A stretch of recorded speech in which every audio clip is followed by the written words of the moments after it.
Bismillahirrahmanirrahim. Assalamualaikum warahmatullahi wabarakatuh. Waalaikumsalam warahmatullahi wabarakatuh.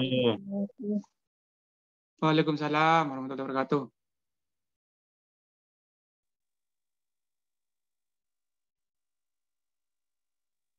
Sama Ibu di mute. Suaranya kedengaran Ibu, suaranya dimatikan.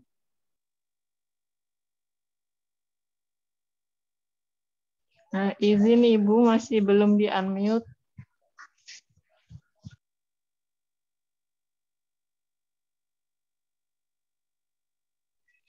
Permisi Ibu, suaranya nggak di apa Jin? Belum di-unmute.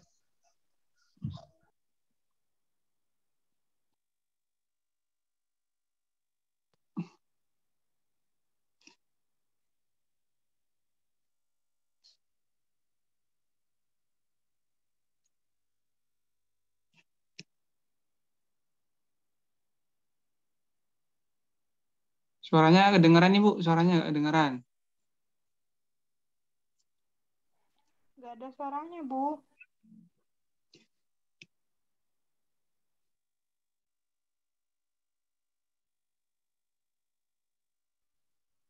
Bu, mikrofonnya tanda silang, silahkan di-unmute dulu. Di-mute ya. Nggak kedengaran suaranya, Ibu.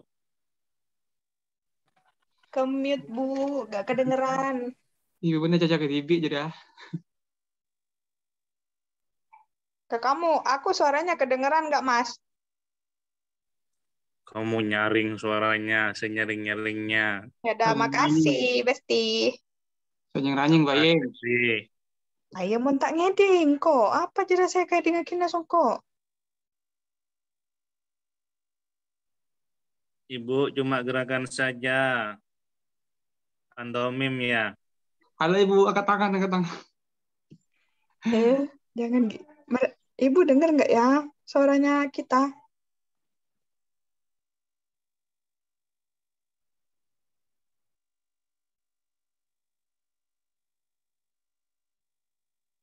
Ngocak nang grup Mas Fian.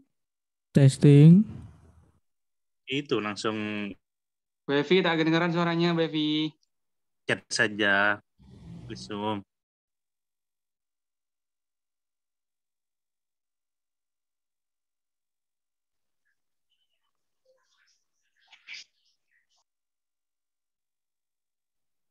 Mungkin ibunya belum nyadar ya.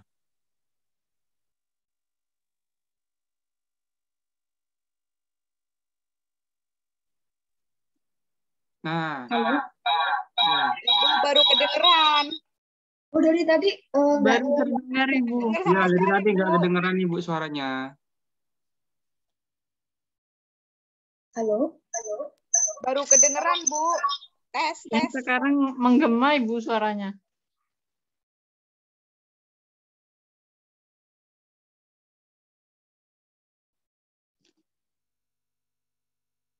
Ibu suaranya menggema. Loh, kok mati lagi? Itu sepertinya termute otomatis sepertinya karena headset atau speakernya.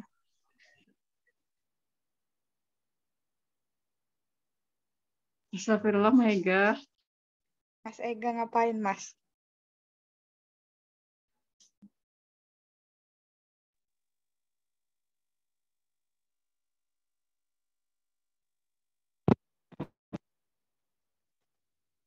Halo. Suaranya kecil, Hai, Ibu. Iya, masih kecil ya kalau kayak gini? Sudah normal, Ibu. Sudah, Bu, sudah. Oke, alhamdulillah. Mohon maaf ya. Ya, jadi saya nggak kedengeran. Ibu bicara nggak kedengeran dari tadi. Ya, saya ulang sebentar ya. Jadi buat teman-teman di sini yang mungkin masih belum mengetahui ataupun belum mengenal saya perkenalkan diri dulu. Nama saya Evi Dwi Astri. Saya merupakan salah satu dosen pengampu mata kuliah Hukum Pariwisata di Fakultas Hukum. Dan di tatap muka yang ketiga kali ini, sebagaimana yang telah disampaikan saya juga di RPS bahwa RPS ini juga fungsinya adalah untuk mempermudah teman-teman mahasiswa dalam melakukan ataupun mengetahui sebenarnya mata kuliah ini mempelajari apa saja dan juga rules-nya seperti apa, dan hingga akhir semester nanti kita akan mempelajari apa saja. Mungkin di sini teman-teman bisa mempersiapkan bahan-bahannya terlebih dahulu agar kita bisa berdiskusi di dalam forum seperti ini. Sebenarnya pada saat kita melakukan tatap muka, baik itu secara daring maupun itu luring, itu sebenarnya adalah gunanya untuk mempermudah teman-teman mahasiswa. Karena saat ini kita sekarang masih menggunakan ataupun melalui metode daring, yang insya Allah nanti kita bisa ketemu secara langsung melalui video, melalui pembelajaran secara luring, sebagaimana yang telah diedarkan melalui surat rektor, bahwa di Universitas Wiraraja ini di semester genap 2021-2022 ini sudah menggunakan sistem pembelajaran secara blended, bahwa sistem pembelajaran secara blended ini setelah UTS dan juga setelah Lebaran nanti kita bisa berjumpa di dalam kelas. Nah, untuk sementara kita bisa berjumpa secara maya dulu, seperti saat sekarang ini. Nah, semoga teman-teman sedikit banyak bisalah menguasai ataupun memahami sebenarnya di dalam mata kuliah hukum pariwisata itu skop pembahasannya tidak hanya sebatas kegiatan wisatawan, kegiatan berwisata dan lain sebagainya, tapi ada aspek-aspek yang lain yang juga perlu kita ketahui bersama, dan juga mungkin ini menjadi ladang usaha buat teman-teman ketika teman-teman berada di dalam ataupun di dalam ruang lingkup daerah wisata. Nah, di dalam materi kita yang ketiga kali ini, kita akan sama-sama membahas tentang pembangunan hukum kepariwisataan melalui kearifan lokal. Ini materi kita yang ketiga. Dan materi kita yang keempat di sini juga ada globalisasi perdagangan pariwisata dan prinsip pengaturannya dalam GATS ataupun WTO. Nanti kita akan sama-sama membahas, ini skopnya sudah mau ke internasionalnya. Karena di sini juga ada perdagangan, baik itu perdagangan barang ataupun perdagangan jasa. Dan skop pembahasan di dalam hukum kepariwisataan ini tidak hanya cukup di dalam ruang lingkup nasionalnya saja, karena ini juga akan bersangkut paut dengan perdagangan, perjanjian internasional, ataupun hubungan-hubungan internasional. Selain itu, di materi kita yang selanjutnya, materi kita yang ke-6, nanti ada penataan kebijakan kepariwisataan dalam etika lingkungan hidup. Nah, ini kita akan bahas dari sisi sustainable development-nya. Jadi pembangunan berkelanjutannya seperti apa berdasarkan etika dalam lingkungan hidupnya. Nah, kita mulai dari materi kita yang pertama dulu, yaitu tentang pembangunan hukum kepariwisataan melalui kearifan lokal.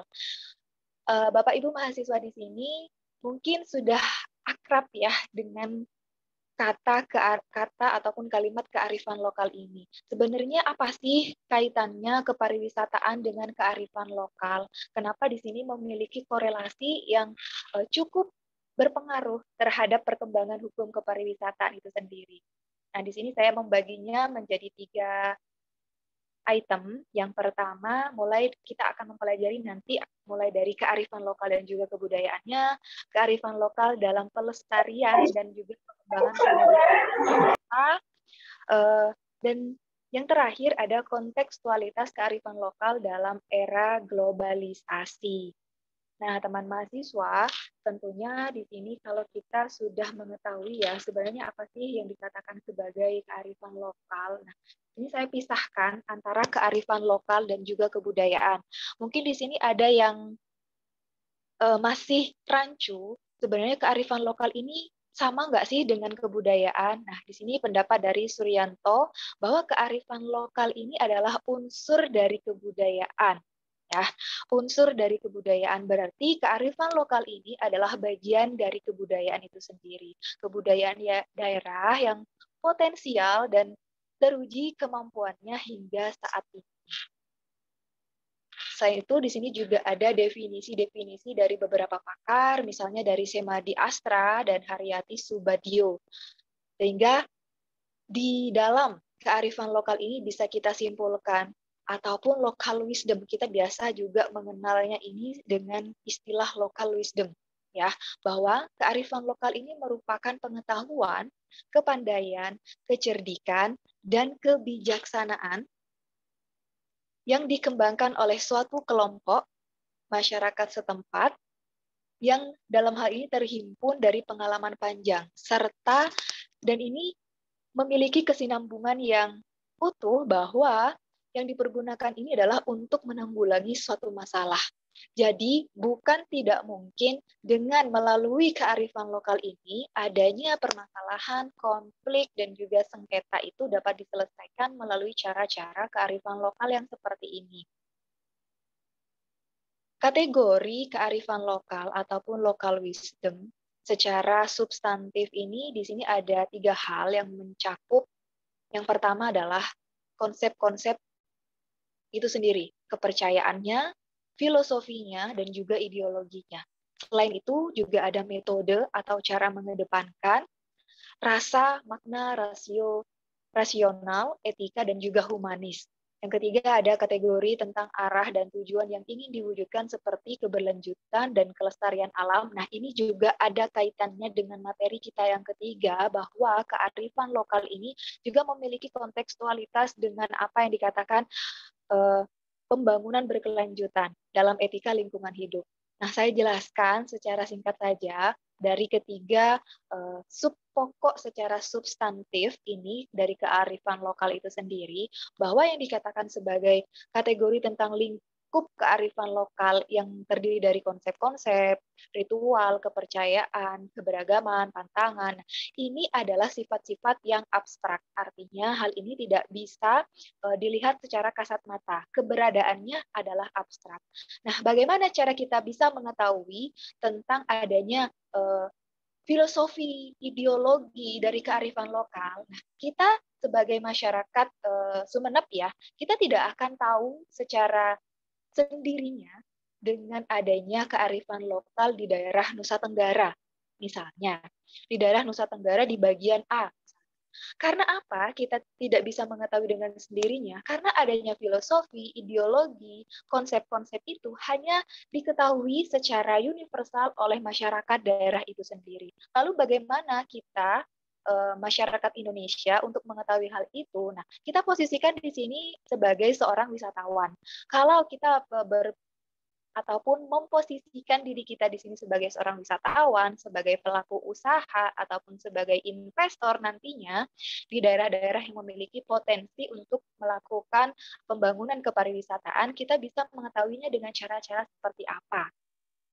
Nah, dengan keabstrakan nilai-nilai yang dimiliki, filosofi yang dimiliki, ideologi yang dimiliki oleh masyarakat lokal ataupun daerah yang memiliki kearifan lokal atau local wisdom ini, kita bisa mengetahui dengan cara bagaimana masyarakat itu bisa mengeksplorasi, bisa mengenalkan, ataupun bisa memunculkan keciri khasan dari daerah itu sendiri. Ya, misalnya contohnya yang kemarin yang sempat viral nih, adanya pawang hujan di Mandalika di Nusa Tenggara Barat pada ajang MotoGP ya pada Februari lalu. Nah, hal ini mungkin di dalam ruang lingkup internasional ataupun di dunia internasional ini adalah sesuatu yang baru, sesuatu yang asing. Mereka tidak akan tahu dengan sendirinya kalau mereka tidak berkunjung ke Indonesia misalnya. Ketika mereka berkunjung ke Indonesia, ketika mereka mengeksplorasi, kan di sini yang dikatakan sebagai kegiatan berwisata adalah kegiatan untuk melakukan perjalanan wisata, untuk menikmati, mengeksplor diri, nah untuk mencari tahu apa yang menjadi kekayaan alam di situ, kekayaan kebudayaan di situ. Nah, dengan cara kita seperti itu, kita bisa mengetahui, oh ternyata di daerah ini, di Nusa Tenggara Barat, di Mandalika, memiliki kearifan lokal yang seperti ini. Jadi kearifan lokal itu tidak hanya berupa tarian-tarian saja, tidak hanya berupa rumah-rumah adat saja. Kalau rumah adat udah pasti terlihat ya, kita bisa memotretnya, kita bisa mendokumentasikannya, itu sudah secara kasat mata itu bisa terlihat.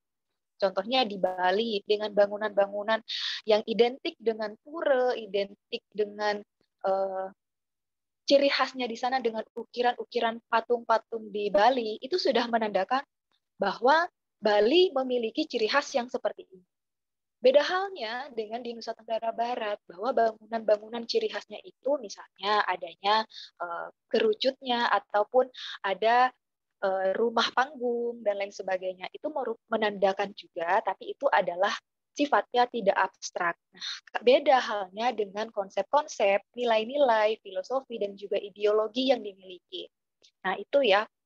Yang selanjutnya, kategori yang selanjutnya, pokok-pokok yang selanjutnya adalah cara-cara ataupun metode dalam etika kita melakukan hubungan secara universal, artinya pemaknaan, rasa, rasional, etika, humanis dari kearifan lokal ini dapat kita ketahui melalui cara-caranya.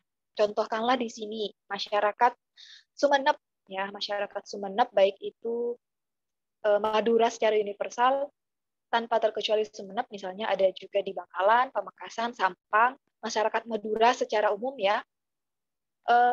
Kita kenal kalau misalnya teman-teman hijrah ke Jakarta, teman-teman hijrah ke Bandung, ke Banten. Kalau teman-teman berkomunikasi dengan masyarakat asli di sana, kenalan ya, memperkenalkan diri. Perkenalkan, saya Evi, asal saya dari Madura. Nah, masyarakat di sana, di Bandung, di Banten di sana, pasti sudah punya gambaran. Oh, kalau orang Madura itu ternyata seperti ini.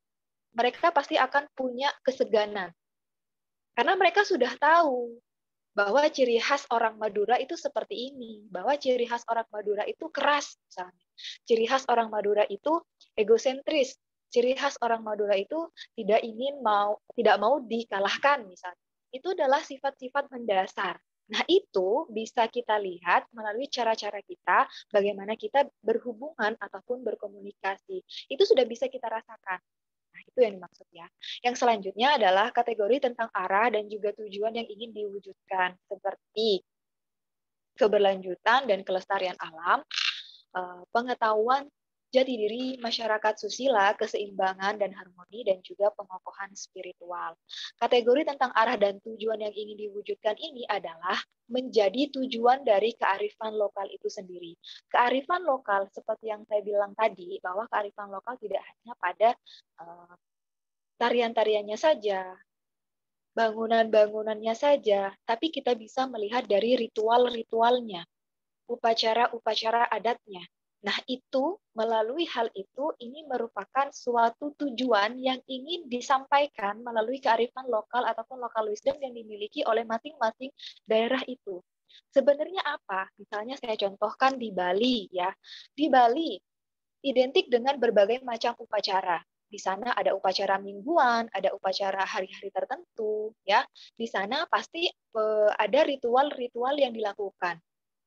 Tanpa mendiskreditkan masyarakat Bali dengan adanya kegiatan-kegiatan mistisnya, ya, itu terlepas dari itu kita semua menghargai dengan kekayaan yang dimiliki yang ada di Bali, seperti adanya upacara-upacara adat yang seperti itu. Karena apa? Mereka melakukan itu karena mereka mempercayai dengan mereka melakukan ritual seperti itu, mereka yakin bahwa dewa-dewa yang ada di sekitar mereka, dengan mereka memberikan sesajen, dengan mereka melakukan doa-doanya, memanjatkan doa-doa terhadap dewa-dewa yang ada di situ, mereka yakin bahwa tempat yang mereka tinggali saat ini, yaitu apa? Yaitu bumi, mereka akan yakin dewa-dewa itu akan melindungi mereka dari bencana alam contohnya, maka mereka akan melakukan ritual-ritual itu demi menghindari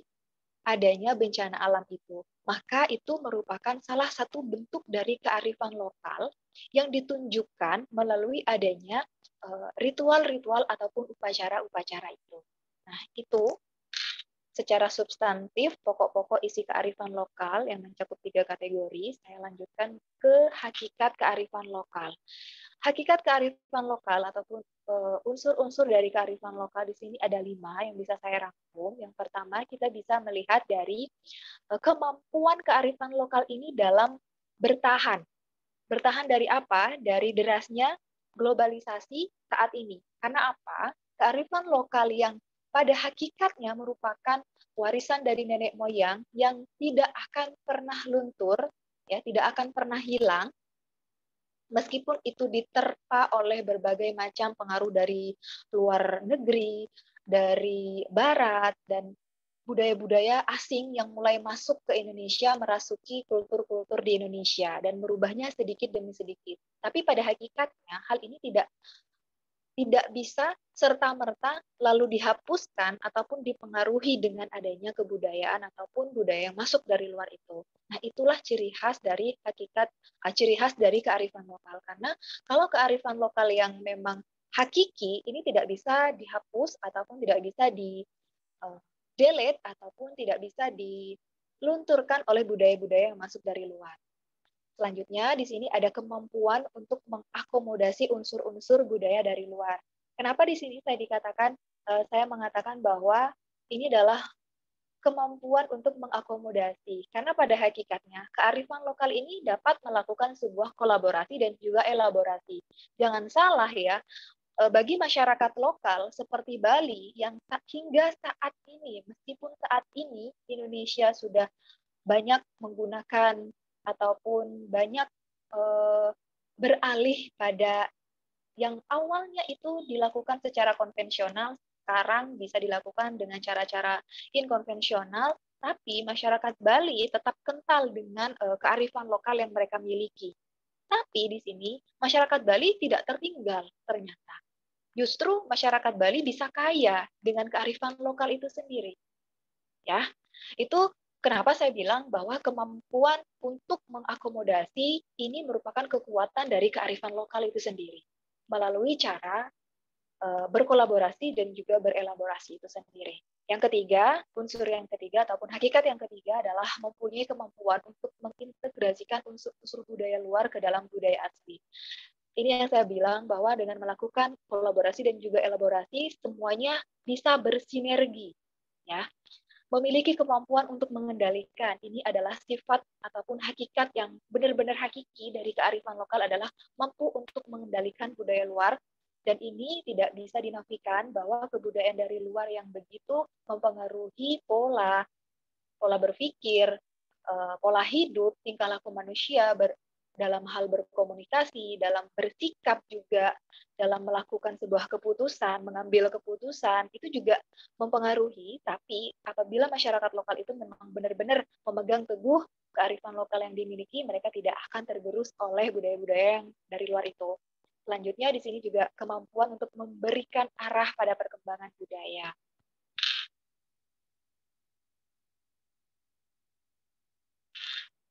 Nah, did you know bahwa kearifan lokal yang digunakan selama berabad-abad adalah cerminan dari budaya bangsa pada umumnya.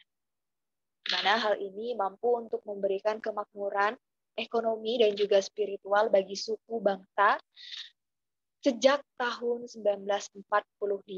Bahwa kearifan lokal yang kita miliki dari berbagai macam daerah di Indonesia, di mana Indonesia ini terkenal dengan kulturasinya, ya, bahwa Indonesia ini sangat jamak dengan budayanya, penduduknya yang sangat pluralisme, cara-cara berkomunikasi yang sangat plural, dan ini menandakan bahwa Indonesia kaya akan budaya itu sendiri.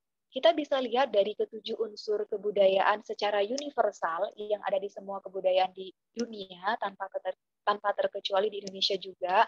Ini adalah 7 unsur kebudayaan yang dimiliki oleh dunia. Artinya di tiap-tiap daerah di dunia pasti memiliki unsur-unsur ini. Yang pertama ada bahasa, sistem teknologi, sistem ekonomi, organisasi sosial, sistem pengetahuan, religi, dan juga kesenian. Saya yakin di masing-masing negara ataupun di masing-masing daerah pasti memiliki ketujuh unsur ini. Ketujuh unsur ini pasti ya di sini memiliki bahasa, sudah pasti jelas bahwa bahasa-bahasa daerah ini adalah merupakan bahasa ibu ataupun bahasa tanah air kalau saya katakan. Nah, selain itu, sistem teknologi. Nah, sistem teknologi yang dimiliki oleh masing-masing daerah, masing-masing tempat, masing-masing masyarakat lokal ini pasti memiliki perbedaan juga. Sistem ekonominya dalam memecahkan permasalahan-permasalahan di bidang ekonominya, organisasi sosialnya, di situ pasti ada beberapa organisasi-organisasi yang dimunculkan ataupun diciptakan berdasarkan kearifan lokal yang ada di daerah itu. Misalnya perkumpulan masyarakat adat di Bali, ataupun organisasi masyarakat adat di Bali, atau dan lain sebagainya, masih banyak lagi contoh-contoh organisasi sosial yang tumbuh dari kebudayaan-kebudayaan ini. Ada juga sistem pengetahuannya, religi, hingga pada kesenian. Nah, kesenian ini merupakan yang paling kaya yang dimiliki di beberapa daerah, termasuk di Indonesia. Karena di Indonesia merupakan salah satu daerah yang juga sangat kaya dengan kesenian itu. Nah, ini ada wujud kebudayaan. Jadi, Bapak Ibu mahasiswa di sini bisa mengklasifikasikan bahwa wujud kebudayaan di sini, sebelumnya saya sudah sedikit banyak menyimpulkan sebenarnya apa yang dikatakan dengan kearifan lokal, bahwa kearifan lokal ini kan merupakan bagian dari kebudayaan. Nah, sedangkan kebudayaan itu sendiri merupakan manifestasi kepribadian suatu masyarakat ataupun suatu identitas. Jadi ketika suatu daerah memiliki kebudayaan, maka mereka sudah memiliki identitas sendiri. Tanpa perlu mereka memperkenalkan, ya, mereka orang-orang yang berhubungan dengan kita, berkomunikasi dengan kita, pasti akan mengetahui sedikit banyak. Contohnya yang tadi saya sampaikan, misalnya kita berkunjung atau hijrah atau berlibur, melakukan kegiatan wisata ke daerah yang lain, ketika kita memperkenalkan bahwa kita adalah asli Madura, mereka pasti akan memperlakukan kita dengan cara yang berbeda dengan mereka memperlakukan sesama mereka, gitu loh. Jadi wujud kebudayaan di sini yang pertama adalah culture system, social system, dan juga material culture. Kalau yang pertama ini adalah pandangan-pandangan yang berbentuk abstrak, sedangkan social system ini adalah upacara-upacara serta ritus-ritus yang lebih konkret dan dapat diamati oleh panca indera kita. Dan yang terakhir ada material culture, yaitu wujud kebendaannya. Contohnya saya katakan seperti tadi bangunan-bangunan adatnya, ya itu bisa dilihat secara kebendaannya.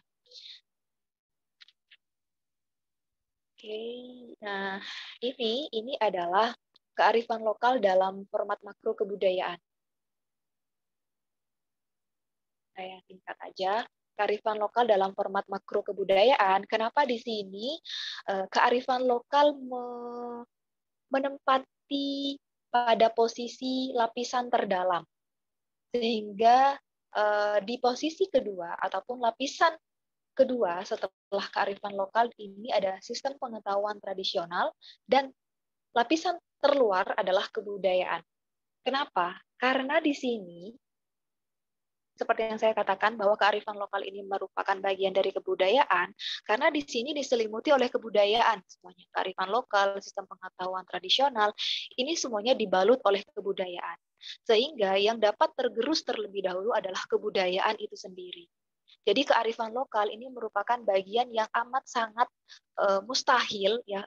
Saya katakan mustahil karena ini sedikit kesempatan, hanya sedikit dari sekian persen ini bisa dihilangkan secara total. Karena kearifan lokal ini adalah lapisan paling dalam yang sangat mustahil untuk dihapuskan secara utuh, gitu loh. Jadi kalau misalnya kebudayaan sudah tergerus terlebih dahulu, maka kearifan lokal ini pasti akan bertahan. Seperti itu. Contoh dari kearifan lokal adalah di sini contohnya adalah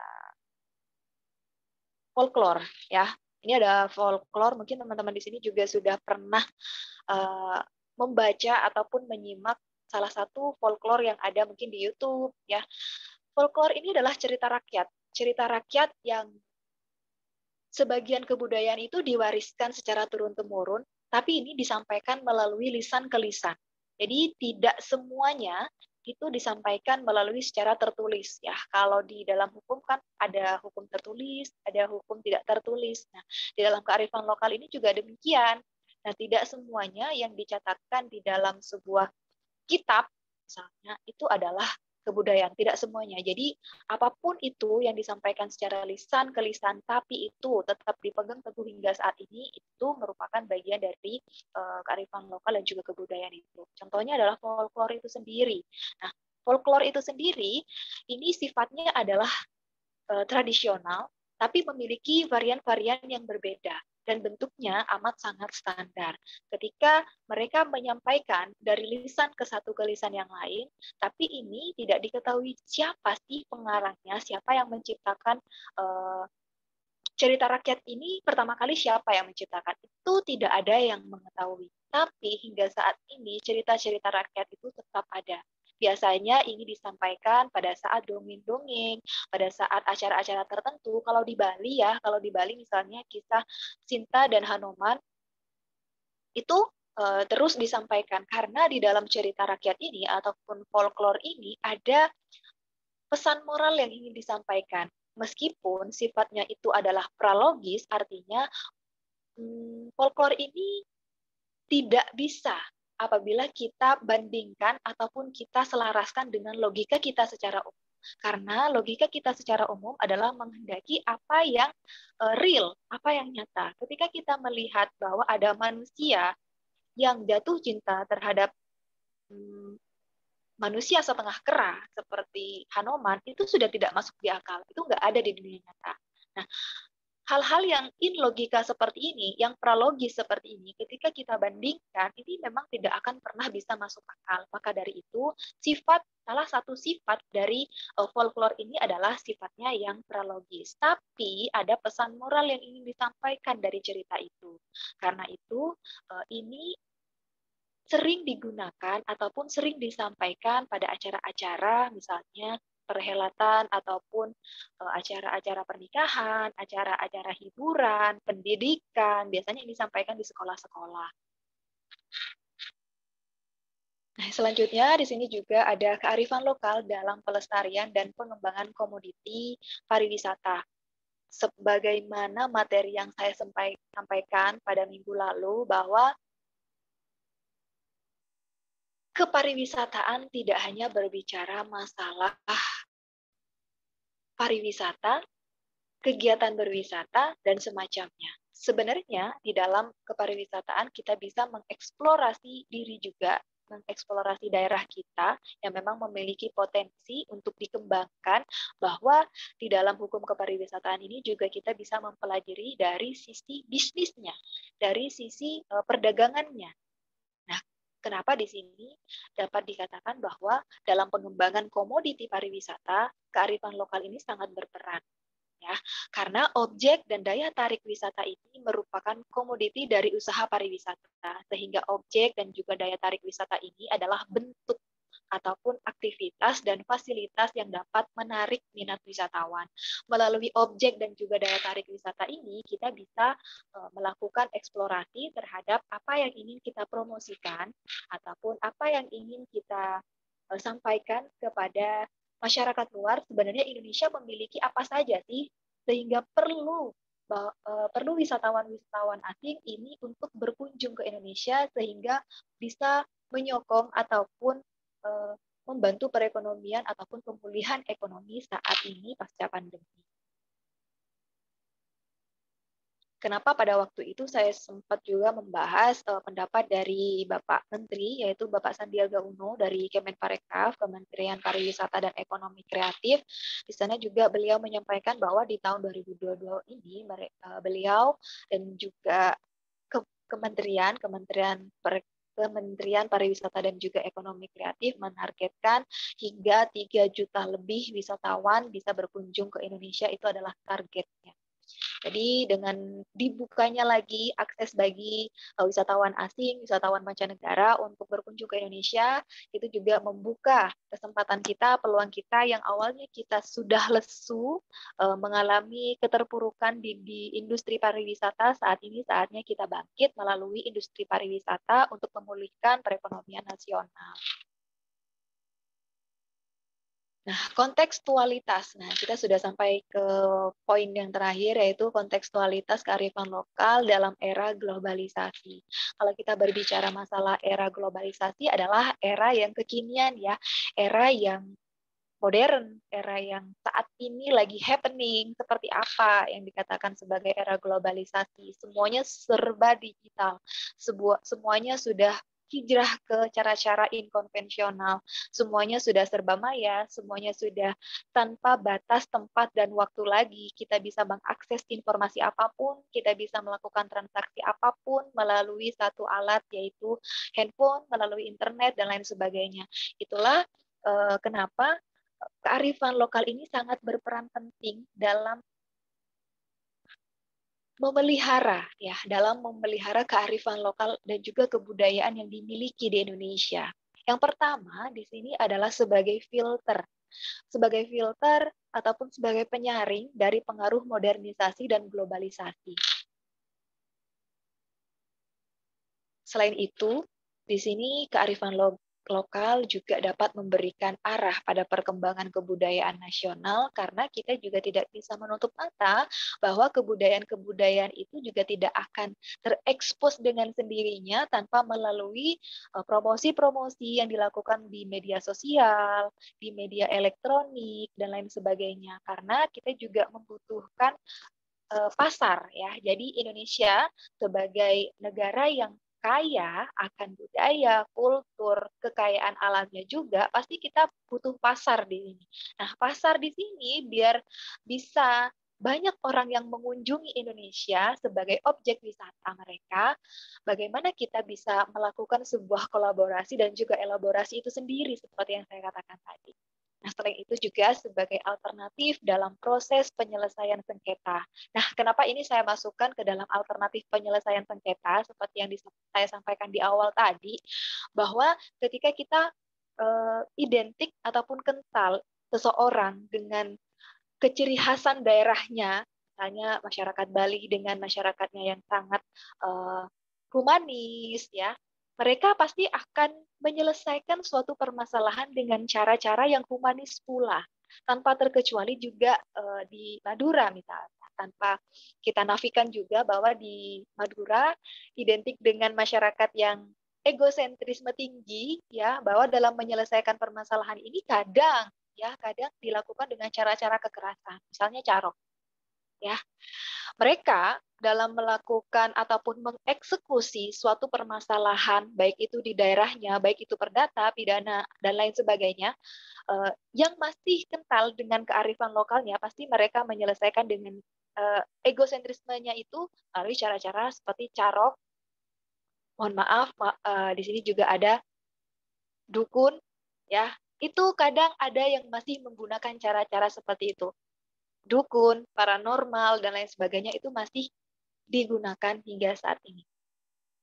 Tapi itu adalah sisi yang kurang humanisnya.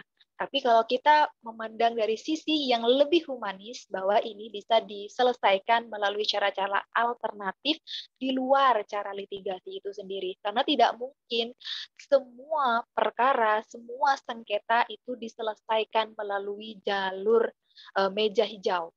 Jadi tidak semua perkara itu dapat diselesaikan, ataupun saya katakan kita tidak bisa efektif dalam menyelesaikan permasalahan-permasalahan itu hanya dengan mengandalkan lembaga peradilan saja. Sebenarnya kita bisa menyelesaikan ini secara alternatif. Misalnya di Bali. Di Bali kan ada kampung adat. Contohnya nih di Penglipuran. Di Penglipuran ini pas ada desa adat, di sana ada tokoh-tokoh adat dan juga petinggi-petinggi adat. Ketika mereka melakukan sebuah perceraian, ya, mereka biasanya menyelesaikan dengan cara-cara adat mereka. Ataupun ada sengketa perdagangan, anak, warisan. Nah, itu mereka selesaikan dengan cara-cara kearifan lokal yang mereka miliki masing-masing. Misalnya di sana di Bali, di desa adat Penglipurannya, kalau ada seorang laki-laki yang melakukan poligami, maka mereka akan diasingkan ke daerah tertentu. Nah, itu merupakan cara-cara yang bisa diaplikasikan melalui kearifan lokal itu sendiri. Dan cara-cara yang seperti itu masih ada hingga saat ini. Nah, itulah kekayaan yang dimiliki Indonesia hingga saat ini, meskipun kita sudah berada di era globalisasi saat sekarang. Nah, cara-cara yang tidak humanis seperti yang saya contohkan tadi, seperti melakukan menyelesaikan permasalahan dengan cara perdukunan yang seperti itu, dengan cara carok, itu kan cara-cara yang sudah tidak humanis lagi, ya. Itu bisa bukan serta-merta kita telan mentah-mentah, artinya kita bisa tetap melestarikan, tapi dengan konteks yang lebih positif. Ya, artinya kalau misalnya masih ada masyarakat yang mempercayai dengan adanya dukun, masih mempercayai dengan adanya paranormal, itu adalah hak subjektif mereka. Kita tidak bisa menjustifikasi kepercayaan-kepercayaan yang dimiliki masing-masing individu, terlepas itu hubungan dengan Tuhan mereka ataupun hubungan dengan sesama manusia, karena ini adalah dua konteks yang berbeda. Masalah kepercayaan yang seperti itu, jika kita kaitkan dengan agama kita, itu adalah dua hal yang berbeda dan itu tidak bisa dijadikan suatu kesetaraan. Ya. Mungkin dari sini ada yang ingin disampaikan Bapak Ibu, ada yang ditanyakan sebelum saya lanjut ke materi yang kedua, silahkan. Cukup, Ibu. Sudah cukup ya Pak? Atau saya lanjut aja ke materi selanjutnya? Siap, Ibu. Silakan dilanjut aja, Bu. Silakan Bu, terserah. Oh, ya. Di sini ada yang dari 2019, ada yang dari 2020 ya. Karena gini, kemarin Pak Kaprodi bilang karena di kelas 2020 itu hanya 5 orang kalau tidak salah. Jadi digabung dengan kelas 2019. Sebenarnya mata kuliah hukum pariwisata ini kan mata kuliah kelas 2020 ya.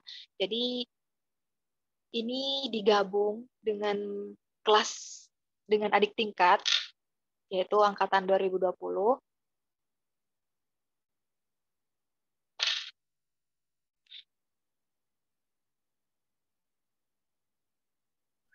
Udah baru gabung tuh, Bu.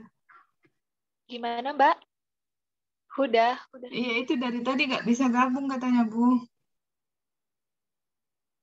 Kenapa, Salah Mbak? jalur itu, Bu. Passwordnya keliru itu, Bu. Oh.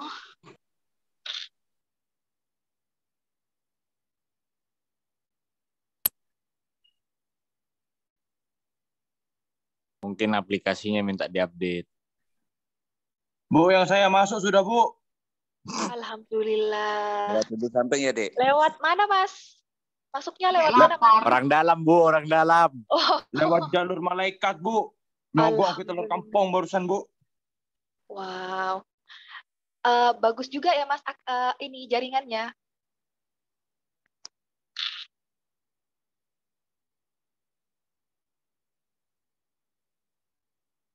Oke, kita lanjut aja ya ke materi selanjutnya. Nggak apa-apa ya, sebentar lagi 2 materi lagi kita bisa selesai untuk kuliah hari ini. Siap, Bu. Oke, sambil kita ngabuburit. Di situ hujan nggak, mahasiswa? Ada yang di luar Sumeneb kah? Ada yang di pulau? Hujan, Bu. Hujan. Tadi sempat Gak hujan. Ada yang mau belanja ke pasar, Bu? Barusan. Pulau, Bu. Belanja. Biasanya belanja apa, Pak? Mas? Belanja apa? Untuk buka. Belanja, Bu, ke artis, Bu. Ini, Bu, jauh, Bu. Biasanya belanja apa? Sama istri ya? Atau sendiri? Sama selingkuhan, Bu.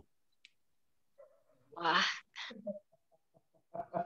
Oke, kita lanjut aja ke materi yang selanjutnya. Kita sudah masuk ke materi globalisasi, perdagangan pariwisata, dan prinsip-prinsip pengaturannya dalam GATS ataupun WTO. Mungkin di sini di mata kuliah hukum internasional teman-teman sudah sedikit banyak mengetahui sebenarnya apa sih GATS, apa WTO, apa GATT, dan lain sebagainya. Ini bisa kita dapat materi ini selain di hukum pariwisata juga di mata kuliah perdagangan internasional. Nah, GATS, WTO, nah ini merupakan salah satu organisasi terbesar di dunia, ya, selain beberapa organisasi-organisasi besar juga, karena di sini karena konteks kita adalah perdagangan, konteks kita adalah bisnis, maka di sini organisasi yang kita gunakan adalah WTO.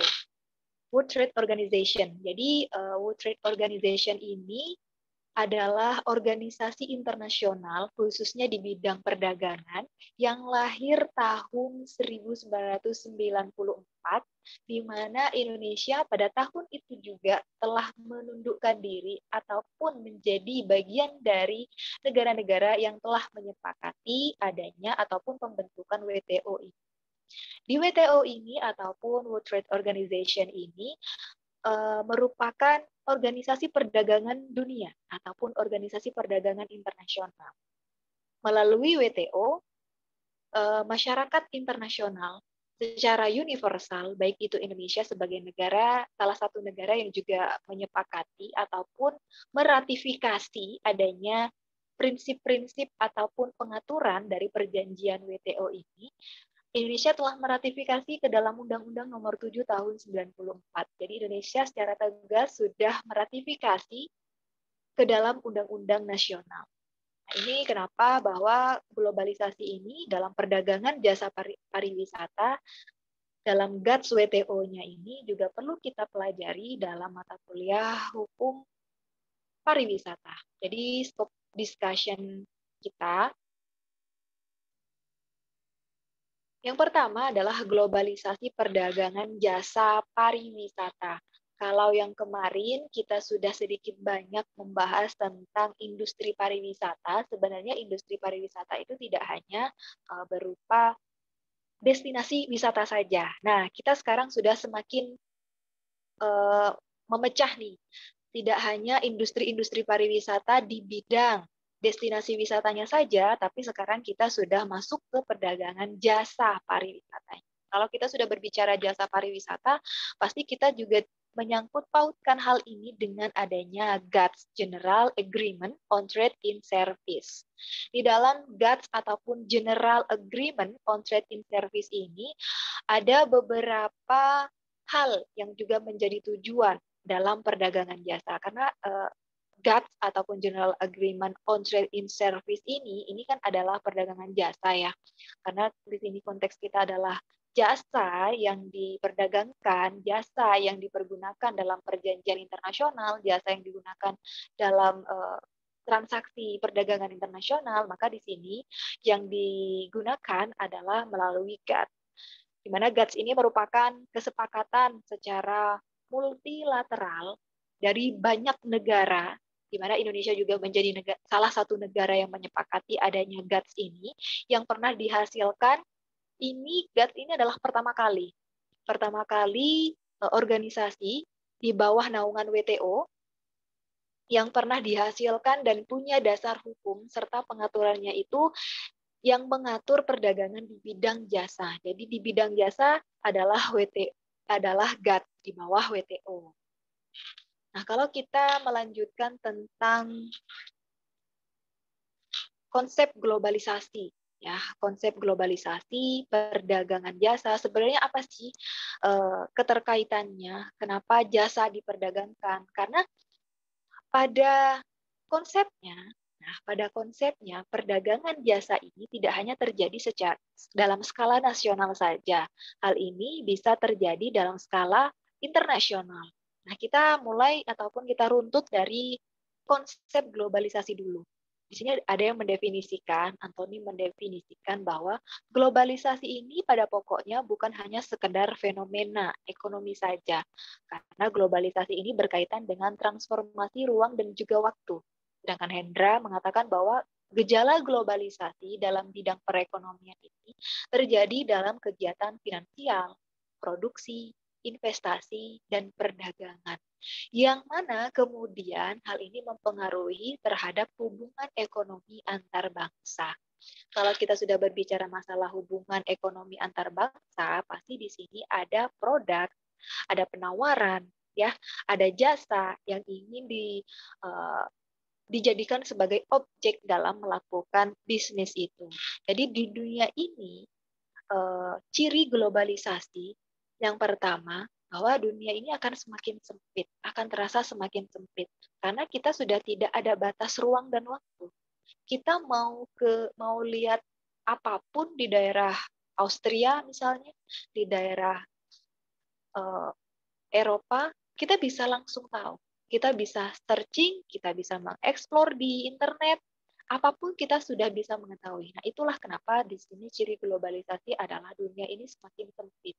Dalam tanda kutip ya, maksudnya bukan bentuk buminya yang semakin mengecil, mengerucut, bukan, tapi dunia itu kita rasa sudah semakin dekat. Kita bisa tahu apa yang mereka lakukan, kita bisa tahu apa yang mereka rencanakan ya dengan cara-cara digital. Sekarang sudah banyak sekali aplikasi-aplikasi yang dapat digunakan ataupun media lain yang dapat digunakan. Selain itu, hilangnya batas antar negara. Ini saya maksud. Selain juga ada sistem kelembagaan dunia, baik pemerintah, ekonomi, perdagangan, politik, sosial, dan yang lainnya ini semakin berskala besar. Artinya, yang awalnya kita hanya berpolitik di dalam negeri, tapi dengan adanya globalisasi ini mengharuskan kita untuk beradaptasi secara global, bahwa kita tidak bisa hanya hidup sendirian saja. Satu negara tidak bisa hanya hidup satu negara itu saja. Makanya kita hidup bersahabat dengan negara-negara yang lain, yaitu dengan melakukan politik luar negeri, melakukan perjanjian luar negeri, hubungan luar negeri, dan juga perdagangan luar negeri. Seperti saat sekarang. Ciri yang selanjutnya juga ada proses demokratisasi.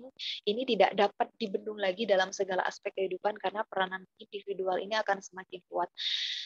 Peranan individual yang dimaksud dalam ciri globalisasi ini adalah individualisme dari masing-masing person itu akan semakin muncul, akan semakin terlihat karena sifat mereka yang semakin subjektif terhadap segala hal, terhadap segala sesuatu hal yang sekarang sudah di era globalisasi, mereka akan merasa mereka memiliki sebuah power, memiliki sebuah kekuatan.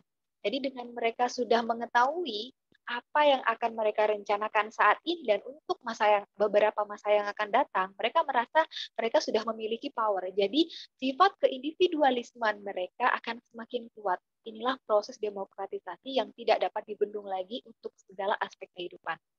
Selain itu, di sini juga ada informasi akan muncul semakin banyak.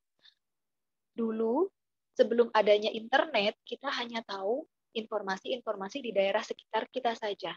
Sekarang, informasi dari luar negeri, dari berbagai macam negara, adanya perang-perang yang di berbagai macam negara itu, kita bisa mengetahuinya. Ya, kita bisa tahu keadaan ataupun kondisi perekonomian di sana, lalu kondisi negara di sana seperti apa, mereka sekarang dalam kondisi damai ataupun perang, kita bisa mengetahui gitu loh. Jadi informasi yang muncul pasti akan semakin banyak di era globalisasi seperti saat sekarang ini. Selain itu, persaingan yang terjadi adalah persaingan berskala internasional. Sekarang udah agak zamannya persaingan dalam skala nasional. Sekarang sudah zamannya persaingan dalam skala internasional, yaitu persaingan kualitas, mutu, yang bernilai dan sangat ditentukan oleh penguasaan teknologi. Baik itu dari sisi manusianya maupun sumber daya yang lainnya. Selain itu, surat menyurat akan semakin cepat, dan iptek akan berkembang semakin cepat juga. Masalah-masalah yang dihadapi, polemik, sengketa-sengketa yang terjadi juga akan semakin kompleks dengan banyaknya persaingan-persaingan yang kita lakukan, baik itu dalam skala yang besar, yaitu skala internasional. Dan konsep pembangunan berkelanjutan ini merupakan keharusan. Kenapa nanti di materi yang ketiga saya akan membahas tentang konsep berkelanjutan dengan lingkungan hidup. Nah, globalisasi dengan perdagangan jasa, di sini bahwa perkembangan perdagangan jasa yang demikian pesat ini dilatar belakangi oleh dua faktor utama. Yang pertama adalah kenaikan pendapatan yang disertai oleh pengerasan konsumsi dan produksi ke arah jasa-jasa. Yang kedua adalah kemajuan teknologi. Jadi karya sastra, seni, ini karena kemajuan teknologi. Maka teknologi dan juga komunikasi ini sangat berperan penting dalam perkembangan perdagangan jasa yang saat ini sudah sangat pesat. Jadi globalisasi di bidang perdagangan ini tidak hanya terjadi dalam perdagangan barang, tetapi juga terjadi dalam perdagangan jasa. Sehingga salah satu aneks dari WTO yaitu GATS, diatur pula tentang perdagangan jasa melalui General Agreement on Trade in Service ya. Jadi di sini GATS ini merupakan aneks dari WTO ya. Makanya di sini pada saat kita sudah mengetahui bahwa yang diperdagangkan itu tidak hanya barangnya saja, tidak hanya wujud bendanya saja, tapi ada jasa yang bisa kita perjualbelikan. Artinya dalam tanda kutip jasa-jasa kita itu digunakan. Jasa-jasa yang ada di Indonesia itu diperlukan dan dibutuhkan oleh negara-negara luar untuk melakukan sebuah kolaborasi itu. Makanya di sini aneks dari WTO seperti GATS ini dapat digunakan ataupun dapat dijadikan regulasi dalam kita melakukan hubungan perdagangan internasional yang seperti ini. Jadi pariwisata sebagai suatu industri secara global, di sini kalau kita sudah melihat dari sisi kepariwisataannya saja, bahwa dalam konteks kepariwisataan dengan globalisasi, dengan perdagangan pariwisata, bahwa pariwisata ini kan merupakan suatu kegiatan yang menyediakan jasa.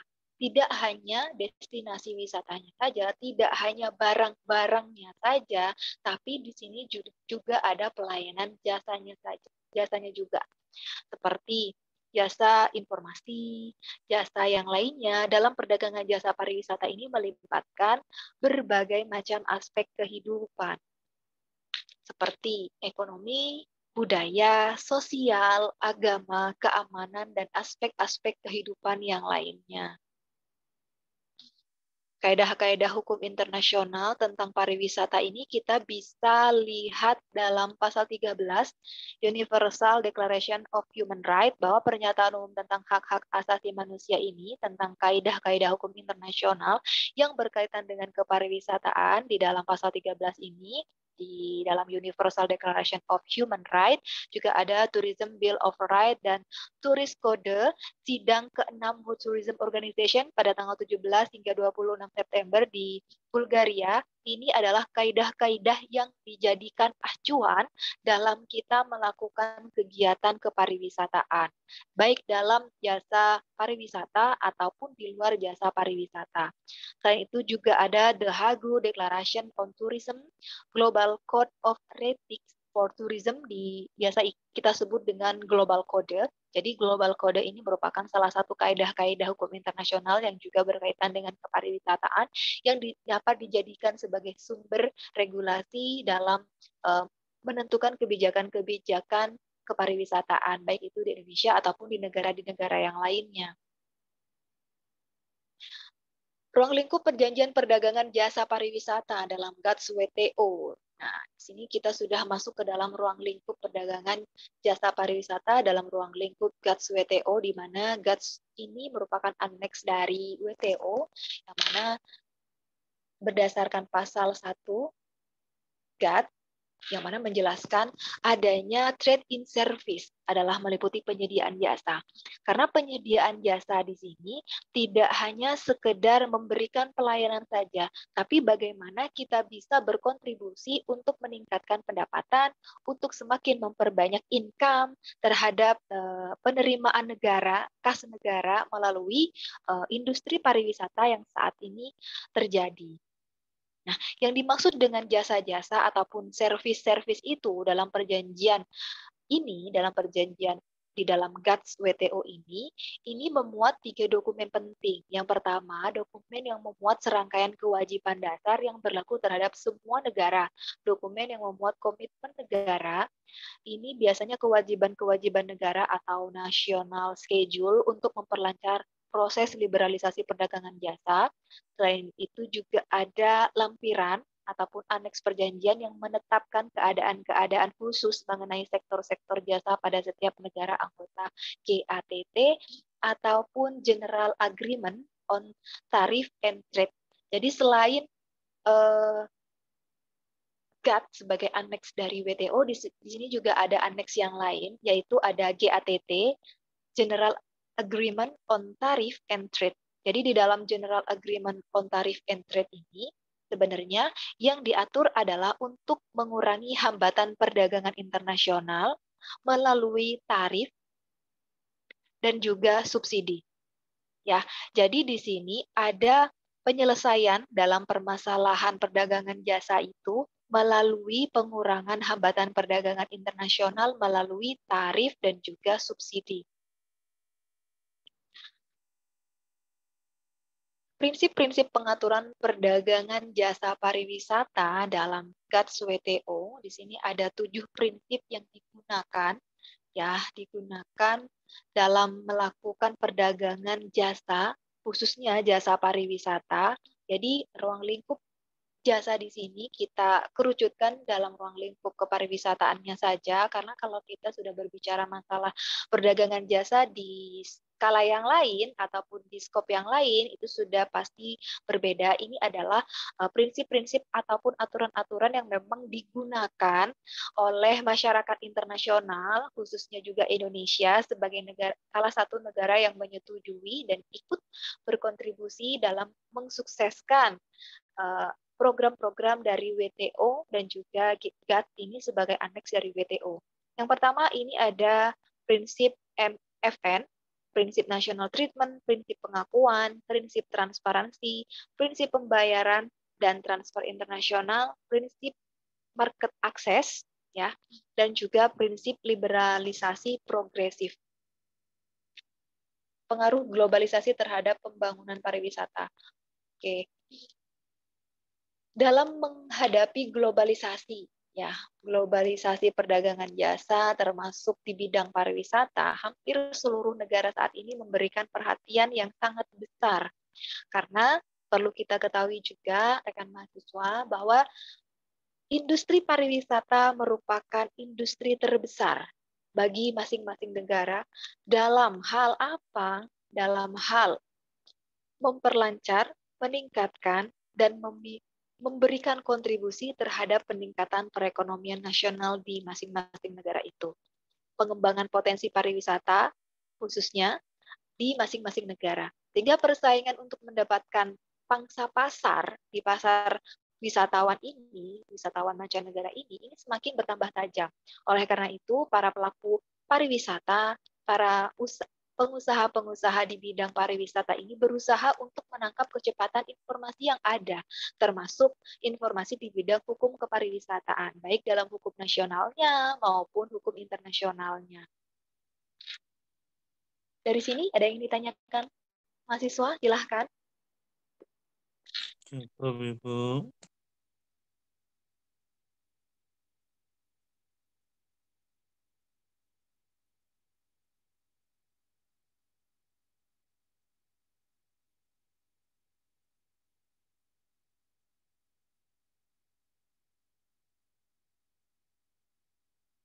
Oke, terakhir saya setelah ini selesai. Jadi ini materi terakhir yang juga ada kaitannya dengan beberapa materi ataupun 2 materi yang telah saya sampaikan di awal tadi, baik itu dari sisi pembangunan hukum kepariwisataan melalui kearifan lokalnya, dan juga globalisasi perdagangan jasa pariwisatanya, dalam GATS WTO, sekarang kita sudah beranjak pada penataan kebijakan kepariwisataan dalam etika lingkungan hidup. Kenapa tadi ada sustainable development, pembangunan keberlanjutan. Di sini saya jelaskan secara singkat saja. Nah, jadi ruang lingkupnya di sini adalah untuk memelihara kelestarian alam dan juga lingkungan hidup. Kenapa tadi hubungannya juga dengan kearifan lokal, adanya juga hubungannya dengan perdagangan jasa pariwisata. Disinilah letak kontekstualitas di antara ketiga materi kita. Sebenarnya yang akan menjadi goals kita selain pertambahan perekonomian nasional, kita juga harus memperhatikan dalam ranah lingkungan hidupnya. Jadi keberlanjutan ini yang dimaksud, ya. Memberdayakan masyarakat setempat, menjamin keterpaduan antar sektor, kesepakatan internasional dalam bidang pariwisata, memperkukuh keutuhan negara kesatuan Republik Indonesia. Ini adalah salah satu dari beberapa ruang lingkup yang dapat saya simpulkan dari beberapa materi yang tadi. Selain itu, penataan kebijakan kepariwisataan ini ada 3 aspek yang mendasari. Yang pertama adalah kepariwisataan sebagai bentuk perdagangan jasa. Ya. Selain itu hubungan kegiatan bisnis kepariwisataan dengan kebudayaan, ya, yang tadi local wisdom ataupun kearifan lokal, dan juga lingkungan hidupnya. Hukum yang mengatur kegiatan perdagangan jasa pariwisata dan hubungan pariwisata juga dengan kebudayaan. Makanya di sini penataan kebijakan kepariwisata tidak hanya melihat kepada kegiatan kepariwisataannya secara materialnya saja, tapi kita harus melihat di balik itu sebenarnya kita juga harus memperhatikan kebijakan-kebijakan yang dapat mendukung terhadap pelestarian lingkungan hidup melalui kegiatan kepariwisataan. Nah, selain itu juga ada etika lingkungan dalam kebijakan kepariwisataan bahwa peran aktif dalam upaya-upaya untuk mencegah dampak lingkungan akibat adanya kegiatan kepariwisataan ini adalah dengan cara mengemas produk-produk yang ramah lingkungan. Ini merupakan salah satu cara ya, salah satu cara untuk mendukung di mana saat sekarang ini sudah terjadi peningkatan global warming. Nah, ini adalah bentuk bumi kita menyuarakan kesakitannya bahwa saat ini bumi kita sedang tidak baik-baik saja, sama dengan perasaan kita, ya.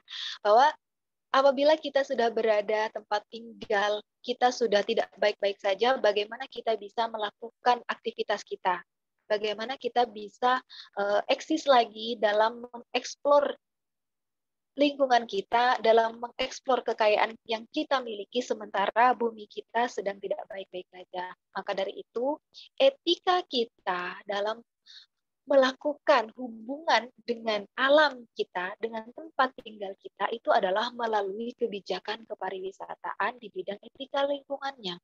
Bahwa peran aktif dalam memecahkan permasalahan lingkungan ini, peran aktif dalam pemeliharaan lingkungan dalam bentuk teknis dan juga finansial ini menjadi suatu hal yang perlu diperhatikan baik itu oleh masyarakat maupun oleh pemerintah sebagai pengelola. Jadi aspek-aspek hukum ini dari kegiatan kepariwisataan ini merupakan multi aspek yang bersifat nasional internasional, mencakup berbagai aspek secara multidimensi. Maka dari kebijakan hukum kepariwisataan ini akan diarahkan kepada 4 hal. Yang pertama, hukum kepariwisataan ini harus mampu mempertimbangkan sifat khas dari fungsi dan juga seluruh aspek kegiatan bisnis kepariwisataan, bahwa kegiatan bisnis kepariwisataan, industri kepariwisataan ini pasti akan memiliki dampak terhadap bumi kita, terhadap lingkungan kita. Maka dari situ, kebijakan-kebijakan yang nantinya akan dikeluarkan oleh pemerintah untuk melindungi lingkungan hidup kita, ini bagaimana ini mampu untuk mempertimbangkan sifat-sifat kekhasan itu.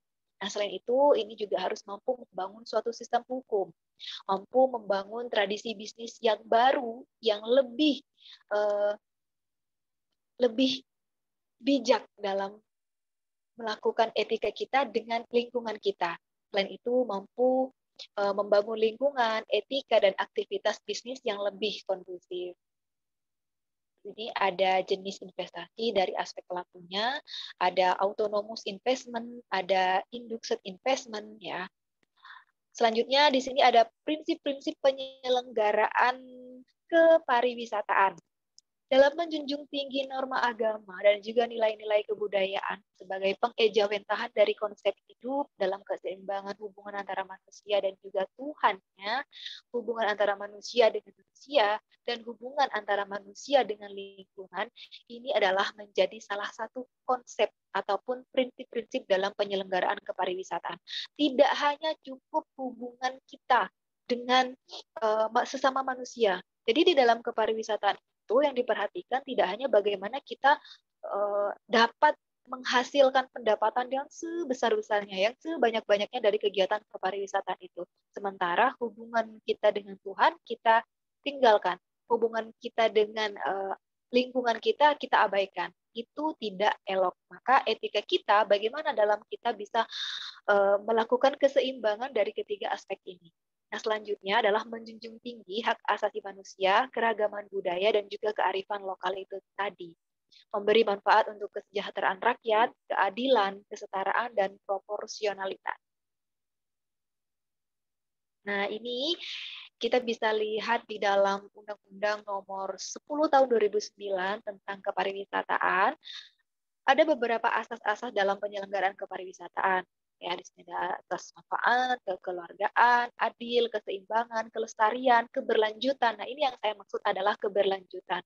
Sustainable development, pembangunan keberlanjutan. Bahwa pembangunan keberlanjutan di bidang kepariwisataan ini harus benar-benar mampu mengakomodir apa yang menjadi kekhawatiran bumi kita di masa-masa yang akan datang, dan kita juga harus mampu menyelesaikan permasalahan yang sedemikian itu. Permasalahan-permasalahan yang sedemikian itu yang seperti apa? Permasalahan kepariwisataan. Kita bisa melakukan mulai dari mana? Misalnya, mulai dari lingkungan yang menjadi dasar pengembangan model kompetensi manusia pariwisata. Dari lingkungan politik dan keamanan yang potensial dan juga kondusif. Ekonomi yang relatif stabil dan juga geografisnya. Selain itu, situasi organisasi yaitu keuangan yang terbatas dan kurang memadai. Ya, manajerial yang demokratis, terbuka dan akrab, budaya organisasi yang mendukung. Maka di sini apa yang seharusnya dilakukan? Menjadi apa yang seharusnya dilakukan kita, khususnya nanti apa yang harusnya dilakukan oleh pemerintah sebagai pengelola dan juga sebagai pengawas dalam kegiatan kepariwisataan. Selain itu, yang dapat dilakukan adalah melalui model kompetensi manusia pariwisata yang dikembangkan adalah sumber daya manusianya. Oke, sumber daya manusianya yang mempunyai kemampuan kepariwisataan, sikap dan juga kepribadiannya, dan kemampuan manajerial mereka. Kemampuan manajerial dalam melakukan memanage hal-hal yang berkaitan dengan bisnis pariwisata di dalam industri pariwisata itu. Nah, kemudian manusia di sini, manusia pariwisata di dalamnya juga termasuk pelaku usaha, pengelolanya, pengelola dari objek wisata yang berasal dari masyarakat lokal. Nah, dari sini mungkin ada yang ingin ditanyakan. Mahasiswa, silahkan. Tidak, Bu, cukup. Terima kasih. Udah ada, Bu. Mas Opik Cucok, ini nama aslinya siapa, Mas? Saya bisa panggil siapa, Mas? Mas Musfit, Bu. Cok itu, Bu. Cok. Soalnya beda ya nama di ini di Zoom-nya sama di nama aslinya beda. Takut keliru nanti, Mas. Mas Musfit, Bu. Musfit, Bu. Mas Musfit. Oke. Ya, Bu. Cucok itu cicak, Bu. Itu pedagang cicak mungkin. Oh, bisa. Bisa.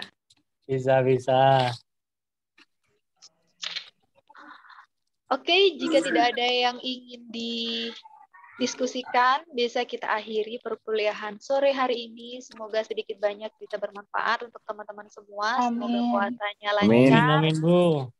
Sampai akhir di hari kemenangan di Idul Fitri nanti. Sampai jumpa di pertemuan selanjutnya. Izin, Bu. Mohon maaf lahir dan batin. Kapan bukber, Bu? Oke, bisa kita akhiri ya perkuliahan hari ini. Terima kasih semuanya teman-teman mahasiswa kelas. Sama, Bu. Ibu materinya di-share, Bu. Siap, Bu. Terima kasih. Saya share ya. Ya, siap, Bu. Terima kasih. Assalamualaikum warahmatullahi wabarakatuh. Waalaikumsalam warahmatullahi Waalaikumsalam warahmatullahi wabarakatuh. Saya ini